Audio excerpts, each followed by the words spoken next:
Panibagong araw, panibagong hamon na naman sa buhay guys. Paglabas ko nga pala guys ng bahay, nakita ko si Maring Abno. Eto, nagbabalat na nga pala ng mais. Kasi guys, may mga maaga magpipick up sa atin. Bumili nga pala sa atin guys, si Ropang Butike saka si Ropang Pusa. Sila nga pala guys yung mga sikat na food vlogger dito sa amin. Eto nga pala guys yung page nila, pakipollow na lang kung di pa po kayo nakapollow sa kanila. Eto nga guys, sa gilid nga pala natin, nandito na rin yung isang umorder sa atin, si Josel Gabayan. Salamat nga pala sa pag-order. Nung pagkabigay ko nga pala guys ng order ng mga nag-pick up dito sa atin, pinainit ko na nga pala guys si Maxi. Hindi ko na nga rin pala guys nalilinis si Maxi. Pero pag nagka-time tayo guys, asikasuhin na natin siya. Maya lang guys, nag-pick up na nga rin pala si Tita Abik. Galing pa siya sa Gabaldon, Nueva Ecija. Gusto daw niya matikman yung tinda namin. Pagkatapos nga pala guys sa mga pick up guys, eto magdi-deliver na ako. Sumabay na nga sa akin si Mami G papuntang Ene Crossing. Nung pagdating ko nga pala dito guys, tinuro pa ni Tita Abik yung kinakain niya. Sabi niya hindi raw niya makain-kain kasi inaantay niya yung mais kasi ipapartner daw niya sa ulam niya. Thank you so much po talaga Tita Abik. Wala ka ng araw na hindi bumili sa amin. Sobrang blessed nga pala guys kasi araw-araw guys yung mga niluluto namin nauubos naman. Sabi ko nga kay Maring Abno, hindi naman sa akin nagpapasaya yung bentay Ang nagpapasaya sa akin kung paano akong suportahan ng mga kaibigan, kamag-anak at mga kakilala natin. So ito guys, nag-deliver na nga pala tayo dito kaso medyo nagka-aberya nga pala dito guys. Nakatulog nga pala yung bumili sa atin. Medyo nainip na nga rin ako guys kasi may 20 minutes na rin ako nag-aantay. Kaya na pag-isip-isip ko, na-deliveran ko muna yung iba para ako hindi masayang yung oras. Buti na lang guys, pinasilong tayo ni Madam sa kanyang tindahan. Maraming salamat po. Kaya ito guys, nagpatuloy na ulit sa pagdi-deliver. Dito naman tayo guys, nag-deliver sa DS Garcia. Bali 5 tubs nga pala in order ni Madam. Sa mga nagtatanong nga po pala kung anong araw kami nagtitinda. Tuwing Sabado nga lang pala kami guys di nagtitinda. Bali guys, yun na nga pala yung magiging rest day namin. Nag-deliver na nga rin pala guys ako dito sa RBA. Order nga pala sa atin guys yung kabola natin. Maraming salamat sa pag-order Justin. After nga pala nyan guys, umuwi na muna tayo para magpahinga saglit kasi sobrang init ng mga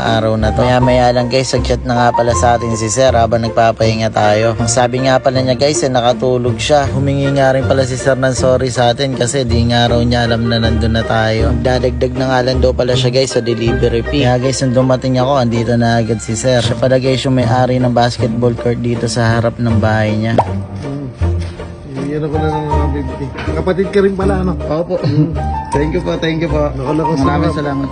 After nga pala nyan guys, nag-deliver na rin ako dito sa De Guzman kay La Medrano. Tapos nga pala nito guys, umuwi na ako. Sakto-sakto yung dating ni paring Ryan, yung in-order nating siomay na paborito. Ito nga pala may meriendahin namin nila Doc at ni Maring Abno. Hindi kasi natikman ni Doc to kasi nakatulog siya na nakaraan. Kaya sabi ko kay Doc, ipatitingin ko ako sa yung siomay na yun. Masarap ka ako yun. Parehas kasi kami ng hiling nito siomay din yung paborito nito. One styro nga pala nyan guys is 100 pesos lang. May kasama ng chili at toyo. Nung dumilim na nga pala guys, may diniliberan pa tayo dito sa may Kapitan Pepe. Thank you so much nga po pala Madam sa pag-order sa amin. Pasensya na po at medyo ginabi. Buti na lang guys, nakauwi na tayo ng mga oras na to kasi meron pa palang pipick up sa amin. Maraming salamat sa pag-order. Tapos guys, dumating na nga rin pala isang sikat na content creator ng San Jose City, Nueva Ecija. Guys, pag napanood nyo yung mga vlog niya, siya nga pala guys yung naging inspirasyon ko. Dahil sobrang sipag ng bata nito, nagsumikap siya ng sobra para sa pamilya niya. So hanggang dito na nga lang pala guys. God bless you all!